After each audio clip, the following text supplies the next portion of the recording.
Persiguiendo el Jade, capítulo 128.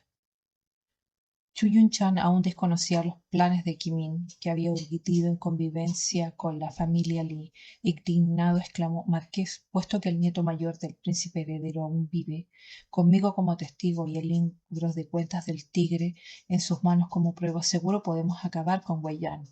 Sichon también lamentó la injusticia de Menchuyan había sufrido durante tantos años, pero como observador externo se mantuvo algo más sereno. Le aconsejó: Marqués, General Chu, al reflexionar detenidamente sobre los acontecimientos de aquel año, aún quedan muchas preguntas sin respuesta. Wei Yan es un adversario formidable. Debemos meditar cuidadosamente antes de actuar. Ni Si Chen ni Chu Yun-chan hablaron. Si Chon continuó: Wei Qilin era originalmente un vasallo de la familia Wen y más tarde se convirtió en yerno del viejo general Men. El registro de tigres que llevó a Chonzhou era auténtico, pero el marqués ahora no encuentra registros de los archivos sobre su despliegue. Esto sugiere que, o bien el difunto emperador lo desplegó para encubrir el error del 16º príncipe y lo omitió deliberadamente de los registros del Ministerio de Guerra, o bien Wei Yan ya había adquirido tal poder ilimitado en aquel entonces que pudo movilizar el registro de tigres en privado sin autorización. Afuera la tormenta arreciaba, el frío húmedo de la lluvia se filtraba en el aire e impregnaba la habitación con una pesadez pegajosa. La verdad sobre el derramamiento de sangre de Jinzhou y la verdadera causa de la muerte de su madre atormentaban a Sichen. Las venas de sus sienes se hinchaban mientras un dolor punzante le recorría el cráneo. Sus rasgos refinados estaban pálidos con una intensidad gélida, como la nieve al filo de una espada. Las comisuras de sus ojos teñidas por leves vetas rojas, al esforzarse tanto a retrasar el envío del grano del viejo general Men, el verdadero objetivo del cerebro era asegurar la caída de Jinzhou, o mejor dicho, para asegurar la muerte del príncipe heredero de Yengle. Todas sabían que la caída de Jinzhou significaba para el Gran Jin. Aunque el príncipe heredero de Yengle no hubiera muerto en la batalla de Jinzhou, probablemente habría sido despojado de su título al regresar a la corte. Xie Linchan fue una víctima más en esta lucha por el poder imperial. Bajo la guía de Sichen, Xie Chong comprendió rápidamente el meollo del asunto. Horrorizado exclamó: ¿acaso el 16º príncipe se puso en peligro deliberadamente, solo para asegurarse que el príncipe heredero de Yengle muriera en Jinzhou y usurpar su puesto de príncipe heredero?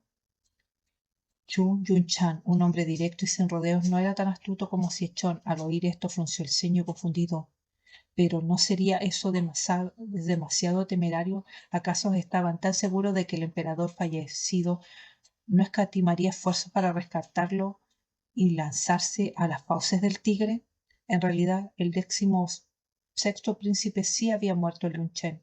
Lunchen era fácil de defender, pero difícil de atacar. Cuando la noticia de la caída de Jinzhou llegó a Lunchen, el ejército imperial se sumió en la desesperación. Con la muerte del príncipe heredero de Yengle y Xia Linchan, la moral se derrumbó por completo. Los turcos del norte de Lunchen, sabiendo que sus fuerzas podían avanzar sin obstáculo, no vieron ninguna utilidad de mantener al 16º príncipe como rehén. Lo ejecutaron sin contemplaciones como sacrificio a sus estándares. Tras la muerte del heredero más querido y del hijo predilecto del difunto emperador, Chu Yun-chan se dio cuenta de repente de que las razones de la caída de Jinzhou distaban mucho de ser sencillas. Tras el comentario de Chu Yun-chan, Xie Chong también sintió que su especulación anterior ya no tenía fundamento. Reflexionó: como dice el refrán, cuando la agachadiza y la almeja se pelean, el pescador gana. Ese entonces el difunto emperador adoraba al 16º príncipe, mientras que el príncipe heredero de Yengle fue a Jinzhou para supervisar personalmente la batalla, con la esperanza de ganarse la lealtad del ejército. El 16º príncipe, deseoso de reclamar méritos militares, solicitó al difunto emperador poco después se consiguió un puesto supervisando el transporte de grano al frente. Sin embargo, al final, tanto el príncipe heredero de Yengle como el 16º príncipe perecieron. De repente se volvió hacia Sitchen. Podría ser que otro príncipe estuviera moviendo los hilos entre bastidores, alimentando el conflicto para disputarse el trono. Tras un breve instante de reflexión, Chu Yunchan apretó los dientes y espetó: Wei Yan. Tiene que ser Wei Yan. Tras la muerte del príncipe heredero de Yengle y del 16º príncipe, el difunto emperador sucumbió al dolor y la enfermedad. Wei Yan rápidamente pasó por alto toda oposición para instalar al impotente 19º príncipe en el trono. Esa bestia peor que un cerdo por el poder, que ni siquiera perdonó a su propia hermana y cuñado, si no fuera por el temor de sospecha pública, se habría sentado él mismo en el trono del dragón. Abrumada por el dolor, la voz ronca de Chu Yunchan se agregó de nuevo en 1000 sollozos. Wei Qilin realmente hace honor a su papel de perro adiestrado por Wei Yan. El general Men lo trataba bien. La hermana Luja incluso estaba embarazada en ese momento. ¿Cómo pudo soportar ayudar a Wei Yan e incriminar al general Men? Temiendo que Sitchen guardara rencor contra los descendientes de Meng por culpa de Wei Qilin, marqués, si alguno de los hijos supervivientes de la hermana Liuja lleva la sangre de Wei Qilin, no tienen por qué ser considerados parte de la familia Wei. El clan Men repudia a ese traidor ingrato. Wei Qilin son pura sangre Men. Cuando Chu Yunchan volvió a mencionar a Men Qilin, el pálido rostro de Sitchen no mostró emoción alguna. Sus oscuras pestañas se encogieron ligeramente mientras solo preguntaba: ¿esa carta manuscrita que Wei Yan le envió al viejo general Men también podría servir como prueba en su contra? ¿Sabe dónde está, general Chu? Chu Yunchan dijo con autocrítica. Cuando llegaron las noticias de la caída de Jinzhou, el caos se apoderó del ejército. Nunca imaginé que Wei Yan incriminaría al general Men, así que no me di cuenta de la importancia de la carta en aquel entonces. Para cuando llegó la reprimenda imperial ya era demasiado tarde.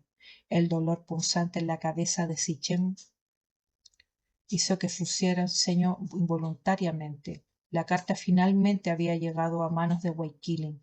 ¿Qué más había sucedido? Pero Chu Yunchan no sabía más. Cuando más pálido se ponía Sitchen, más tranquilo parecía. Tras obtener la respuesta que buscaba, dijo: Wei Yan conspiró con los rebeldes y ha sido destituido por la familia Li. Pronto será juzgado en el Salón Dorado. General Chu, concéntrese en la recuperación. Las deudas de sangre de hace 17 años este marqués las cobrará hasta la última de ese perro de Wei.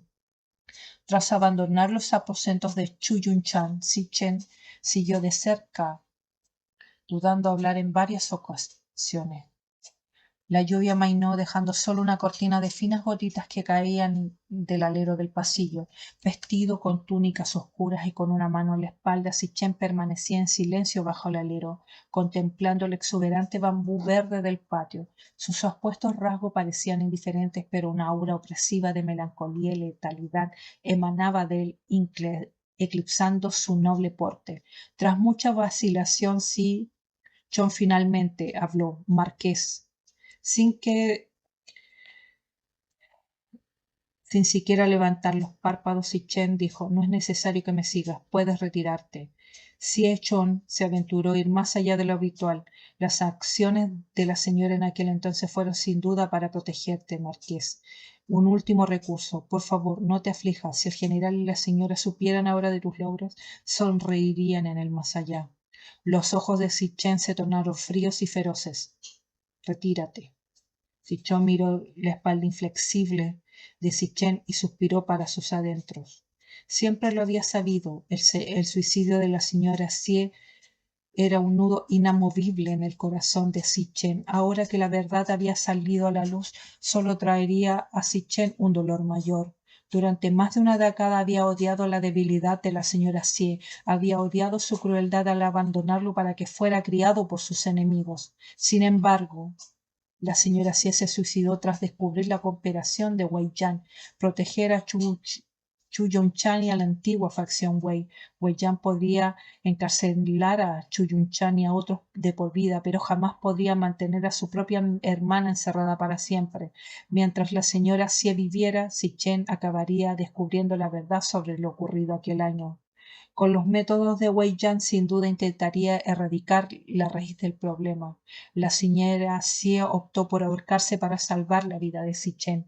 Al dejarle a Wei Yan la última petición de que criara a Chen, también lo puso directamente bajo su atenta mirada, garantizando así la completa tranquilidad de Wei Yan. Hace un año, cuando Chen escuchó los rumores y comenzó a reabrir la investigación del caso de Jinzhou, Wei Yan ya le había tendido una trampa mortal, con la intención de que pereciera en la represión de la rebelión de Chunzhou. La madre a la que había resentido y echado de menos durante más de una década, en realidad había muerto por él. Xie Chon no tenía idea del dolor que esta revelación le causaría al joven que tenía delante, quien había cargado con el destino de la familia Xie sobre sus delgados hombros desde la adolescencia. Conociendo el temperamento de Xie Chon se quedó sin palabras para consolarlo. Tras juntar las manos en señal de reverencia, finalmente se retiró. El amplio pasillo ahora estaba vacío, dejando a Xie Chen solo. El viento frío arreció de nuevo, empujando la fina lluvia hacia el pasillo cubierto, rozando su pálido rostro y dejando solo una humedad helada. Apoyado en un pilar, Sichel levantó una pierna, se sentó en la barandilla de madera. Sus largas pestañas oscuras se abrieron como un abanico mientras miraba fijamente las hojas de bambú a lo lejos, donde el agua de lluvia se acumulaba hasta que ya no pudo contenerla y goteaba de las puntas. Se esforzó por recordar, pero aún no lograba recordar el rostro de aquella mujer. En su mente solo quedaba una tenue sombra de ella sonriendo dulcemente, como si ningún pecado en este mundo estuviera fuera de su alcance para perdonarla. Sin embargo, el último recuerdo que ella dejó fue el de ella de pie en el umbral, observando cómo el dobladillo de su falda se balanceaba en el aire desde el interior de la habitación. Esta escena lo había atormentado durante incontables noches, despertándolo sobre sobresalto y empapado en sudor frío a causa de esas pesadillas. Él la odiaba por su debilidad y egoísmo, pero ella había dado su vida para protegerlo. El viento frío le revolvió los mochones de pelo sobre los párpados. Sichel la dio ligeramente la cabeza y se cubrió los ojos con una mano. Permaneció inmóvil en esa posición durante un buen rato. Mientras tanto, en la mansión del Wei, la lluvia otoñal parecía empeñada en arrasar toda la suciedad del mundo. Frente a las imponentes puertas de la mansión Wei ardían dos faroles, cuyo resplandor se ocultaba entre las espesas sombras de los árboles que servían de parasol, como un par de ojos bestiales de color carmesí. Frente a la ventana del estudio, los crisantemos silvestres se erguían desafiantes contra el viento frío y la lluvia lúgubre. Con sus delgados tallos sosteniendo obstinadamente los capullos sin abrir, era difícil decir si por orgullo o por pura obstinación. Toda la corte sabía que Wei Yan adoraba los crisantemos, pero desdeñaba las variedades raras y preciosas, prefiriendo en cambio los crisantemos silvestres que crecían libremente en las montañas y los campos. En toda la residencia del primer ministro, estas flores silvestres florecían en abundancia y su crecimiento agresivo a menudo eclipsaban a otras plantas de los jardines si los sirvientes se descuidaban su cuidado aunque fuera mínimamente. Un haz de luz cálida se extendía sobre el escritorio del anciano. Mientras la complexión seguía siendo robusta a pesar del frío de la noche lluviosa, revisaba documentos vestido únicamente con una fina túnica. Arrodillado abajo, un hombre empapado en sudor frío relató los sucesos del día.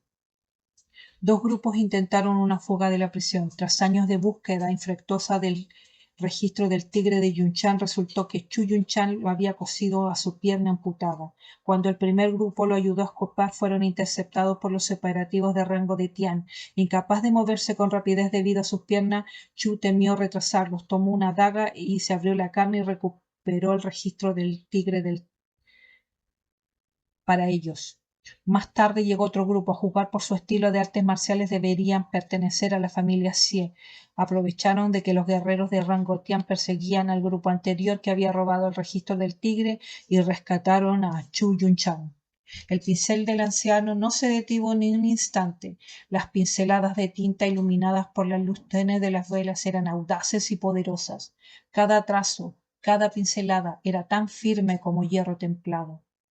En aquella época la gente admiraba la escritura cursiva, mientras los funcionarios se enorgullecían por dominar el refinado estilo Teige. Sin embargo, Wei-Yan era famosa por su caligrafía Choujin. Su escritura reflejaba al mismo hombre, delgado, musculoso y inquebrantable. Al no obtener respuesta del anciano, el hombre arrodillado sintió que un sudor frío le recorría la frente, haciéndose más denso con cada instante de silencio. Cuando el terror desconocido alcanzó su punto álgido, se postró pesadamente ante el escritorio, apoyando la frente contra las baldosas heladas del suelo y dijo con voz temblorosa: «Le ruego al primer ministro que me castigue». El anciano finalmente dejó el pincel y dijo levemente, con mirada hacia abajo: «Vaya usted mismo a la cámara de castigo». Para los asesinos marciales criados en la mansión Wei, una sola vista a la cámara de castigo equivalía a perder la mitad de su vida. Sin embargo, al oír estas palabras, el hombre arrodillado sintió un alivio inmenso por haber escapado por poco de la muerte. Tras postrarse una vez ante el anciano, se retiró en silencio del estudio. Un sirviente se adelantó para limpiar el pincel de tinta y murmuró: «Mi señor, los sucesos de aquel año me temo que ya no se pueden ocultar». Wei-Yan se levantó y caminó hacia la ventana, dejando que el viento frío le llenara las mangas, haciendo ondear ruidosamente. La luz parpadeante de la vela alargaba su sombra de forma antinatural como una montaña imponente. Contemplando los crisantemos silvestres que se mecían bajo la lluvia en un desolado patio, dijo: «Envíen un mensaje al palacio. Es hora que el ejército de la expedición occidental entre en la capital y reciba sus honores».